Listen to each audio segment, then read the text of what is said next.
Hello बच्चों, स्वागत है आपका हमारे चैनल एनसीईआरटी सॉल्यूशन 99 पर।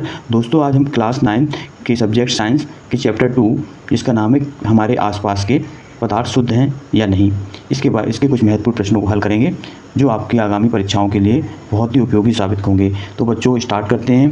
पहला क्वेश्चन है बच्चों, मिश्रण किसे कहते हैं? मिश्रण किसे कहते हैं? तो मिश्रण की परिभाषा बच्चों इसे नोट कर लें। जब दो या दो से अधिक तत्वों या यौगिकों को किसी भी अनिश्चित अनुपात या मात्रा में मिलाते हैं तो इस प्रकार बने पदार्थ को मिश्रण कहते हैं। मिश्रण में बच्चों दो या दो से अधिक तत्व या दो या दो से अधिक यौगिक हो सकते हैं और इसमें जो अनिश्चित अनुपात में मिलाए जाते हैं, जैसे बच्चों वायु।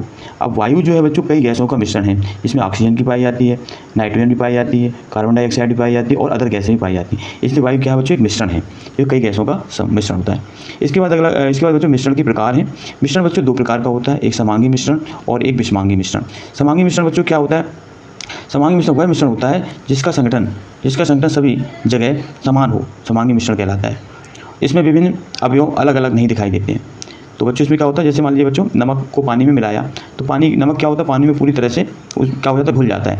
तो इसमें जो उसके अवयव हैं वो एक दूसरे से मिल जाते हैं, वो एक दूसरे दिखाई नहीं देते हैं। तो बच्चों ये समांगी मिश्रण होता है और इसका उदाहरण नमक का जलीय विलयन।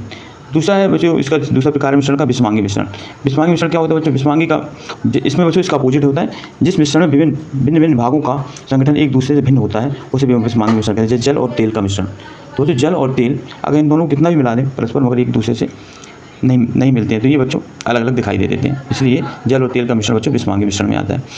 इसके बाद अगला है बच्चों महत्वपूर्ण क्वेश्चन है विलयन। विलयन क्या कहलाता है बच्चों? दो या दो से अधिक अवयवों के समांगी मिश्रण को विलयन कहते हैं। तो इसका उदाहरण बच्चों नमक और जल का मिश्रण। तो चूँकि ये बच्चों नमक इसमें जो है विलेय है और जल क्या है बच्चों? विलायक।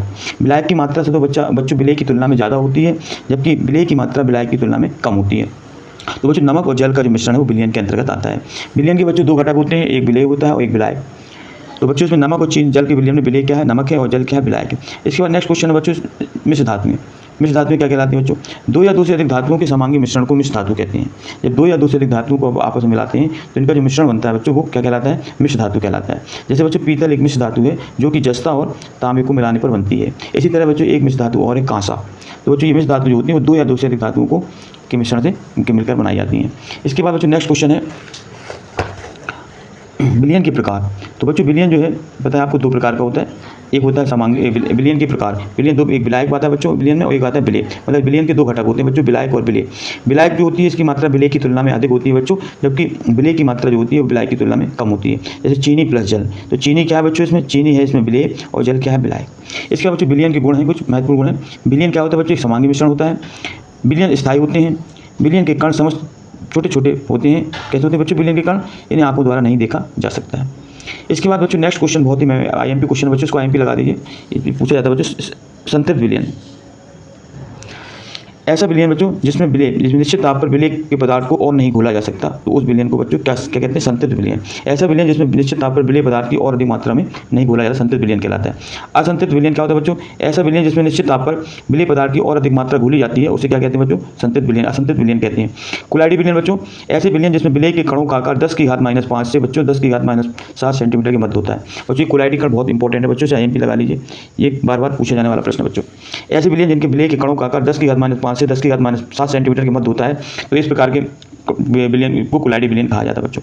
इसके बाद नेक्स्ट क्वेश्चन है बच्चों टिंडल प्रभाव। ये बहुत ही बच्चों आईएमपी क्वेश्चन है, ये लगातार कई वर्षों से पूछा जा रहा है बच्चों। जब कुलाइडी कणों पर प्रकाश डाला जाता है बच्चों, जब कुलाइडी कणों पर प्रकाश डाला जाता है तो प्रकाश क्या होता है? कुलाइडी कण जो प्रकाश की किरणों को प्रकीर्णित कर देता है। प्रकीर्णित का मतलब होता है बच्चों फैला देता है। तो प्रकाश कण फैल जाएगा तो बच्चों उसमें शंकु के आकार का एक क्षेत्र बन जाता है जिसे टिंडल प्रदीप शंकु कहा जाता है। और इस घटना को सबसे पहले बच्चों टिंडल नामक वैज्ञानिक ने देखा था, इसलिए इस घटना का नाम टिंडल प्रभाव है बच्चों।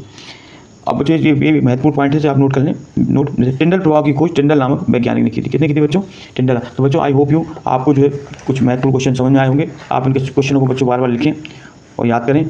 और बच्चों आपसे आग्रह है कि हमारे चैनल को सब्सक्राइब कर दें, लाइक कर दें बच्चों, और ज़्यादा से ज़्यादा लोगों को शेयर करें। जय हिंद, जय भारत बच्चों।